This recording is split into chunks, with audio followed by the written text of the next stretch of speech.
À 32 ans, Laura Bennett se réveilla dans une chambre d'hôpital, au mur d'un blanc clinique, bercée par le bip régulier des moniteurs. Son corps lui semblait appartenir à une étrangère, lourd, engourdi, distant. L'opération de la colonne vertébrale avait duré 9 heures. Elle se souvenait vaguement du masque à oxygène, de la voix calme de l'anesthésiste, puis du noir. Quand l'infirmière lui rendit son téléphone, Laura cligna des yeux plusieurs fois pour chasser le flou. L'écran affichait 73 appels manqués. Son cœur s'emballa. Quelqu'un était mort? Blessé? Les doigts encore faibles, elle fit défiler la liste. Le premier message vocal provenait de son père. Elle appuya sur lecture. « Salut Laura! On s'est occupé de quelque chose d'important pendant que tu étais au bloc. Rappelle-moi quand tu te réveilles. » La voix était posée, presque enjouée. Laura fronça les sourcils et relança le message. « On a vendu ton condo. C'était la meilleure décision pour la famille. Le mariage de ta sœur avait besoin de financement. Et tu n'étais pas disponible. Alors on a signé pour toi. Tout va bien. » Un petit rire conclut le message. Laura fixa le plafond. Les mots tournaient en boucle dans sa tête, mais refusèrent de s'assembler en réalité. Ils avaient vendu son appartement.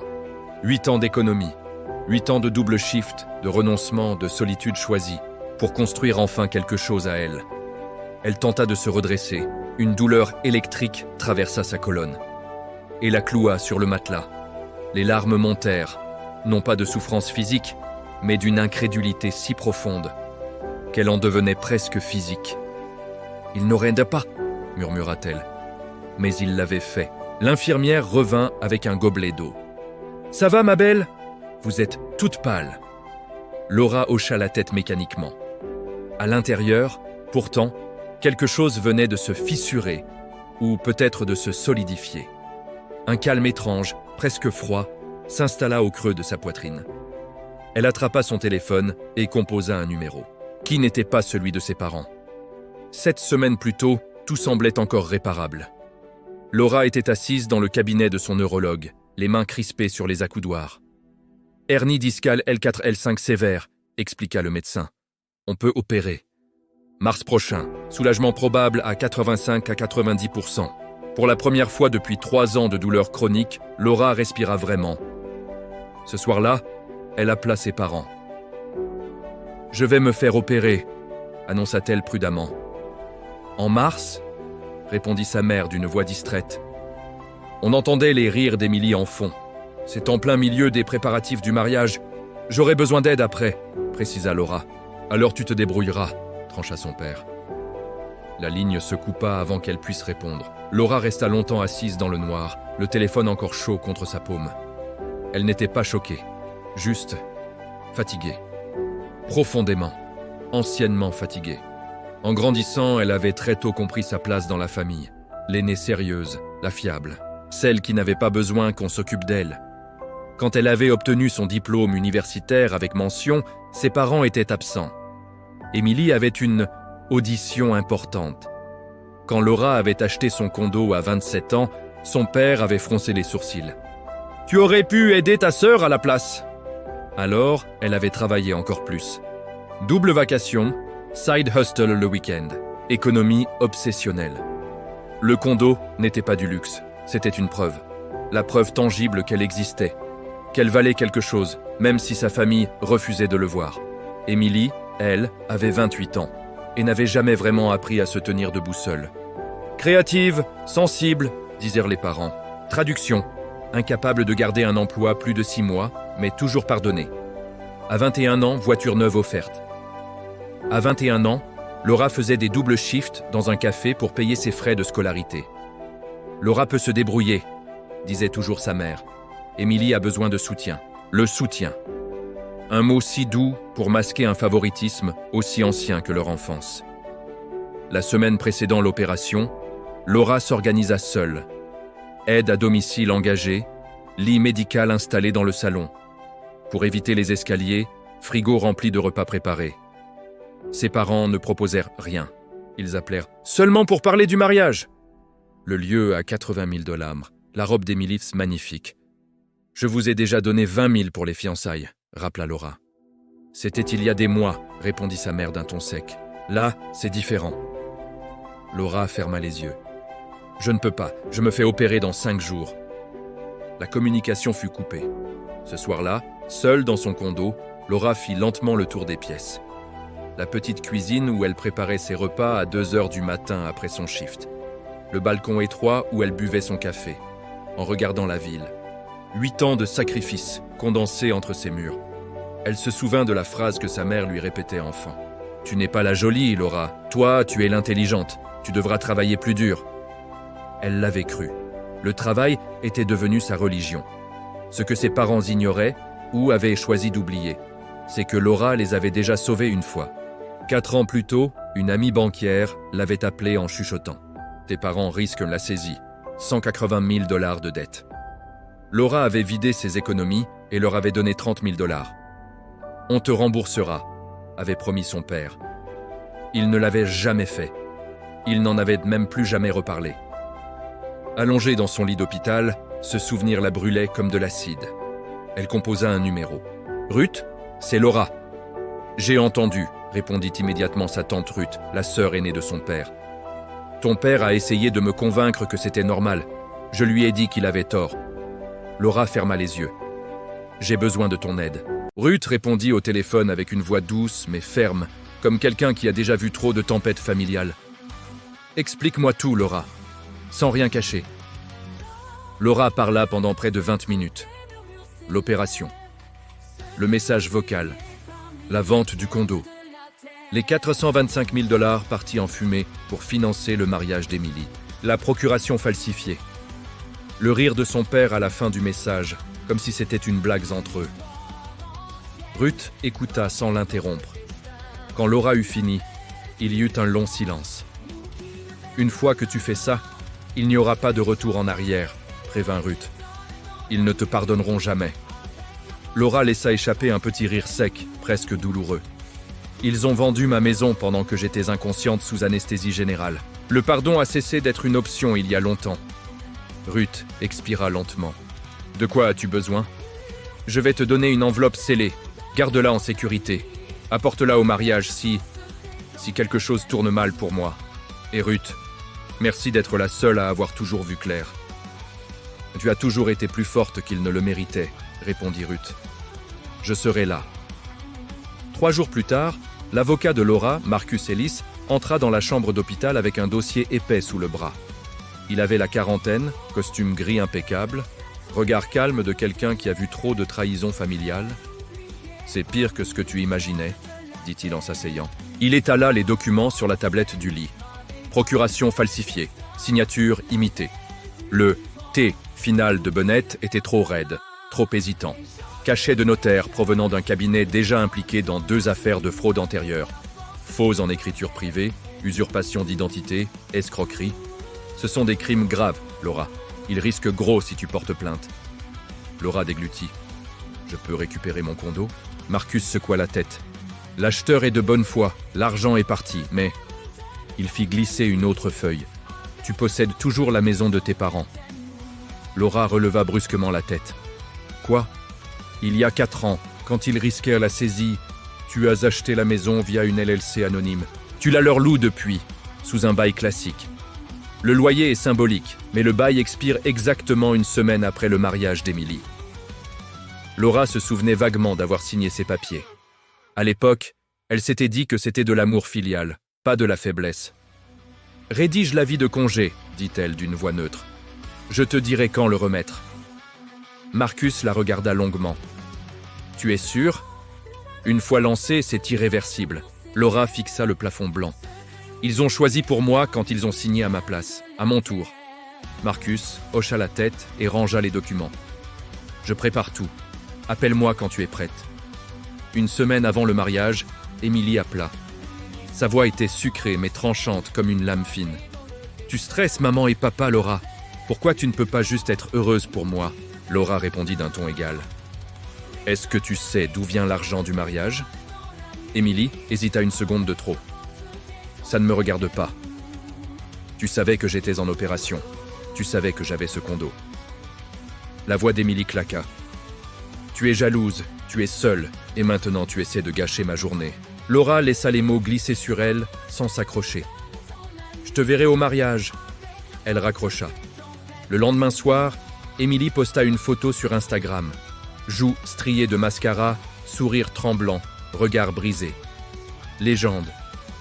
Quand la jalousie vient de ta propre famille, les commentaires affluèrent en quelques minutes.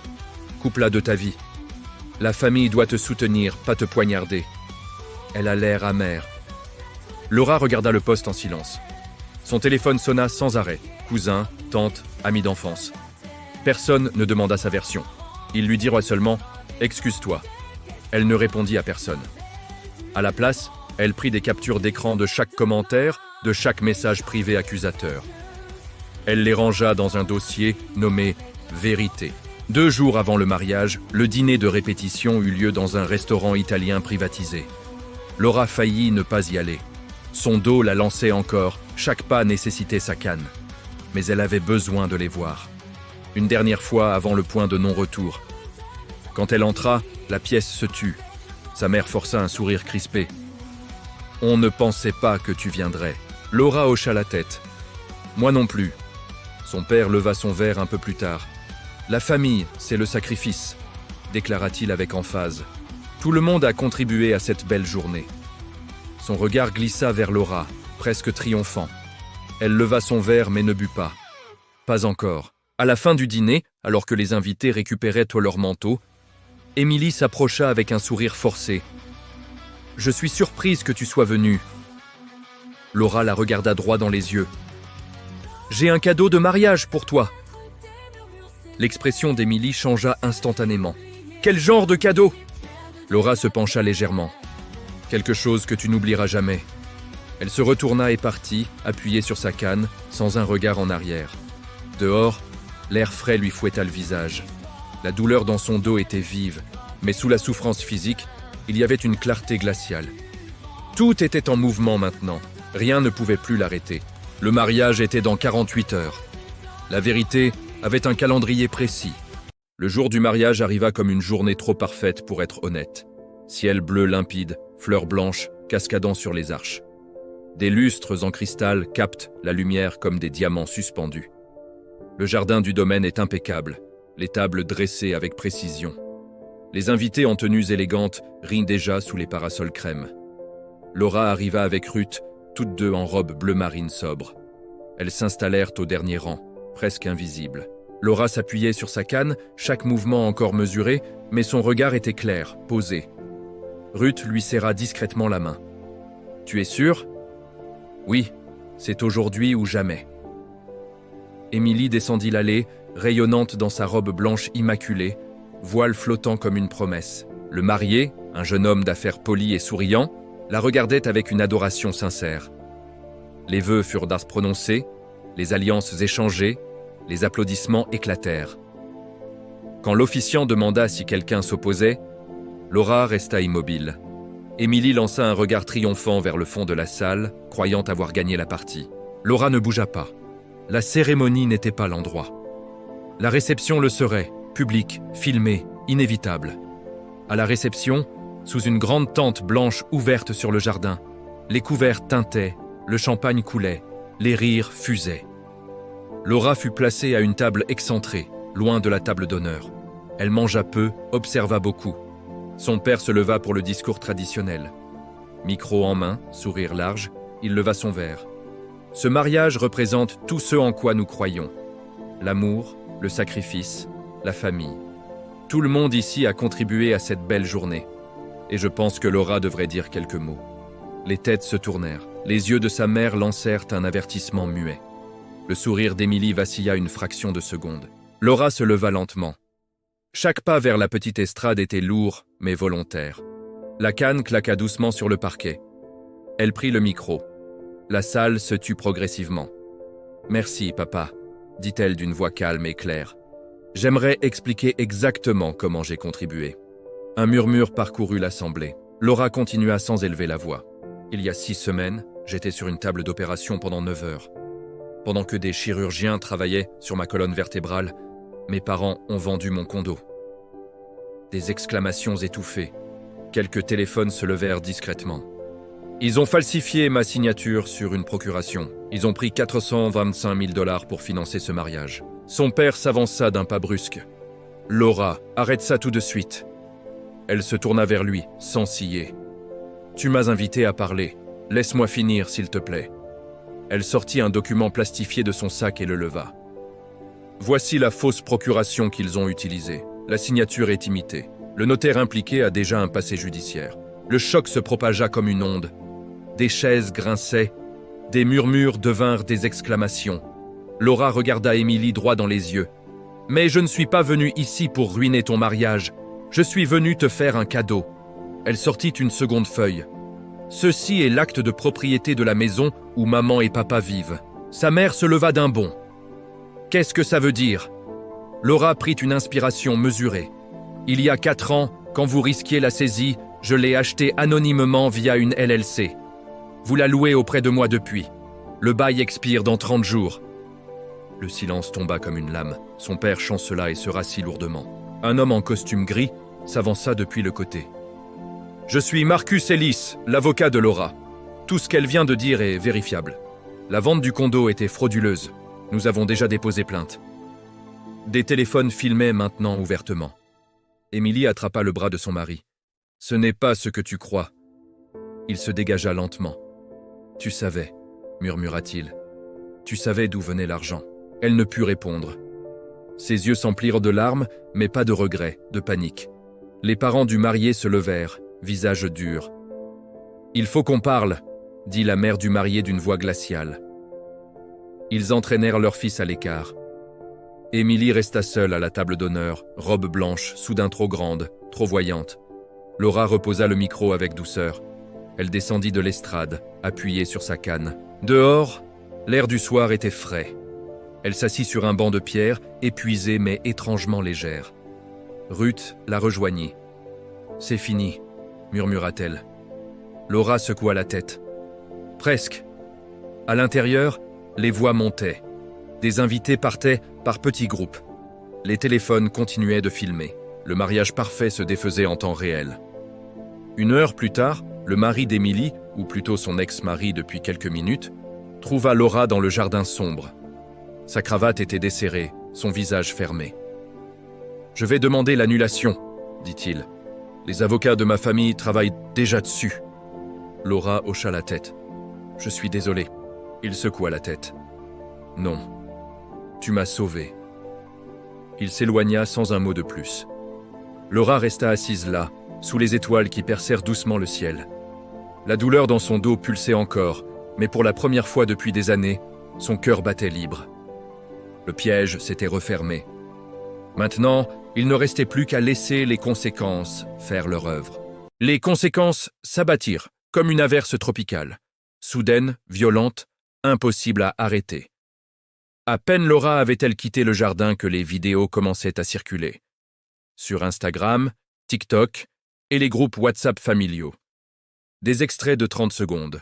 Laura au micro, voix calme, document levé. Le visage blême de son père, Émilie seule à la table d'honneur, sa robe blanche soudain ridicule. Légendes assassines. Famille qui vole sa fille pour payer un mariage. La jalousie n'est pas celle qu'on croit. Justice servie froide. Le lendemain matin, le téléphone de Laura vibra sans relâche. Numéro masqué, cousin éloigné, ancien collègue. Certains la félicitaient en privé. « Tu as eu raison !» D'autres la condamnaient.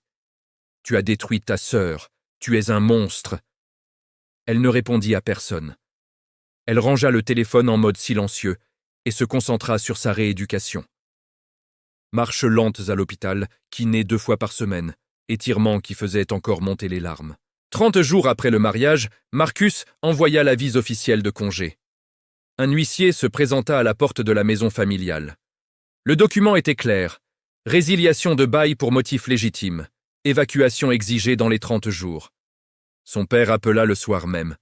Sa voix n'avait plus rien de triomphant. Elle était rauque, usée. « Laura, il faut qu'on parle de la maison. » Laura s'adossa à son canapé neuf. « Il n'y a rien à discuter. On n'a nulle part où aller. » Pour la première fois, elle entendit de la peur au lieu de la colère. « Tu as eu 4 ans dans cette maison parce que je t'ai sauvé de la saisie. Tu as utilisé ce temps pour me voler. Un silence lourd. Tu vas vraiment nous jeter dehors comme des étrangers? Laura ferma les yeux. Vous avez cessé d'être mes parents le jour où vous avez vendu mon condo pendant que j'étais inconsciente. Si tu fais ça, tu ne fais plus partie de cette famille. Elle sentit rien. Aucune douleur, aucune colère résiduelle, juste une clarté paisible. Je n'en ai jamais fait partie, répondit-elle doucement. Au revoir. Les jours suivants furent étranges. Sa mère tenta un dernier appel, pleurant au téléphone. Je n'ai jamais voulu que ça aille aussi loin. Laura écouta sans répondre. Aucune excuse réelle ne vint. Juste des justifications voilées, des « on pensait que tu comprendrais », des « c'était pour le bien de la famille ». Laura dit seulement « prends soin de toi ». Puis elle coupa. Émilie envoya un message unique, 2 mois plus tard. « J'espère que tu es heureuse. Tu as tout gâché. » Laura le lut une fois. Elle ne répondit pas. Elle comprit que certaines personnes avaient besoin d'un méchant pour ne pas affronter leur propre reflet. Émilie avait toujours vécu protégée, excusée, sauvée. Laura lui souhaita, en silence, de grandir un jour. Mais de loin. L'ex-mari d'Émilie envoya un court email. « Merci d'avoir dit la vérité. Tu as changé ma vie. Mes avocats ont annulé le mariage en moins de 48 heures. Je suis libre. » Laura sauvegarda le message sans répondre. Certaines gratitudes n'exigeaient pas de retour. Elle loua la maison familiale à un jeune couple avec un bébé. Le loyer était modeste, mais régulier. Elle versa la première année complète de revenus à une fondation qui aidait les femmes confrontées à des abus financiers au sein de leur famille. Elle ne l'annonça pas. Elle n'avait pas besoin de reconnaissance. Ça lui semblait simplement juste, transformer une douleur en bouclier pour d'autres. Ruth la serra dans ses bras quand elle lui remit le chèque. « Tu as brisé le cycle, ma chérie. » Laura sourit, un vrai sourire, pas forcé. « J'ai juste cessé de me taire. » Son corps guérissait plus vite que prévu. La kiné porta ses fruits. Elle marcha sans canne au bout de 4 mois.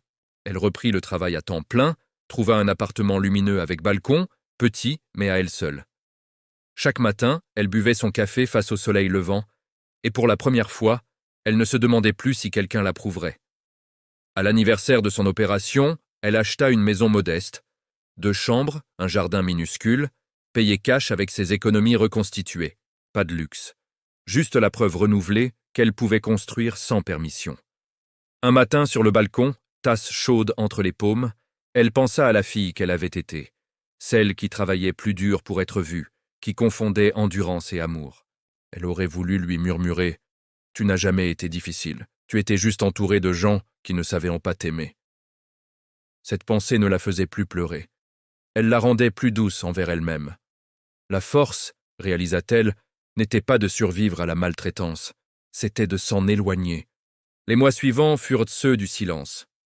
Non pas un silence pesant, mais un silence choisi, presque doux. Elle ne reçut plus d'appels furieux, ni de messages accusateurs, ni de tentatives de manipulation déguisées en amour. Ses parents déménagèrent dans un petit appartement locatif en périphérie, payé avec leurs maigres économies restantes. Ruth donnait parfois des nouvelles. Ils vivent modestement. Ton père a trouvé un boulot à mi-temps dans un entrepôt. Ta mère tricote pour occuper ses mains. Il ne parle plus de toi. Laura hochait la tête et changeait de sujet.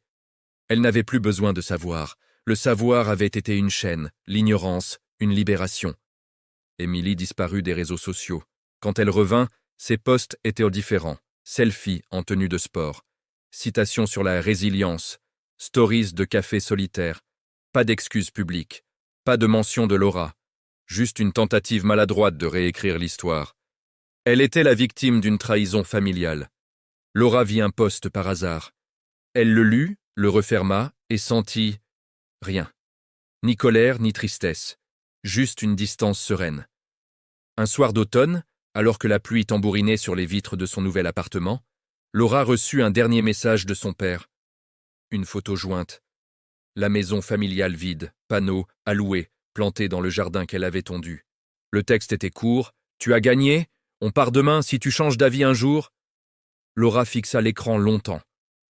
Puis elle répondit « Je ne changerai pas d'avis. Prenez soin de vous. » Elle bloqua le numéro. Pas par haine, par respect pour la paix qu'elle avait enfin conquise. À l'anniversaire de son opération, Un an jour pour jour, Laura organisa un petit dîner chez elle.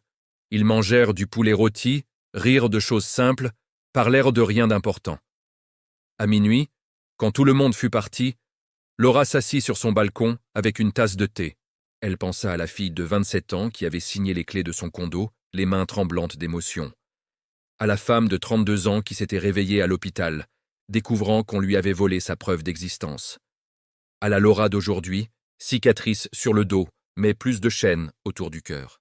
Elle murmura à voix haute « Tu n'as jamais été difficile, tu étais juste entouré de gens qui ne savaient pas t'aimer sans te consommer. » Les larmes vinrent, mais elles étaient légères. Pas de regret, pas de deuil. Juste le soulagement d'avoir enfin fermé une porte. La fondation qu'elle soutenait grandit doucement. Elle donnait ce qu'elle pouvait, quand elle pouvait. Des femmes lui écrivaient parfois « Ton histoire m'a donné le courage de partir. J'ai quitté mon frère qui me volait mes économies. Merci d'avoir montré qu'on peut choisir soi-même. » Laura ne répondait pas toujours. Elle n'avait pas besoin d'être une héroïne, elle avait juste besoin d'être entière. Un matin de printemps, 2 ans après l'opération, Laura se réveilla tôt. Elle sortit sur le balcon avec son café. Son dos ne la faisait presque plus souffrir.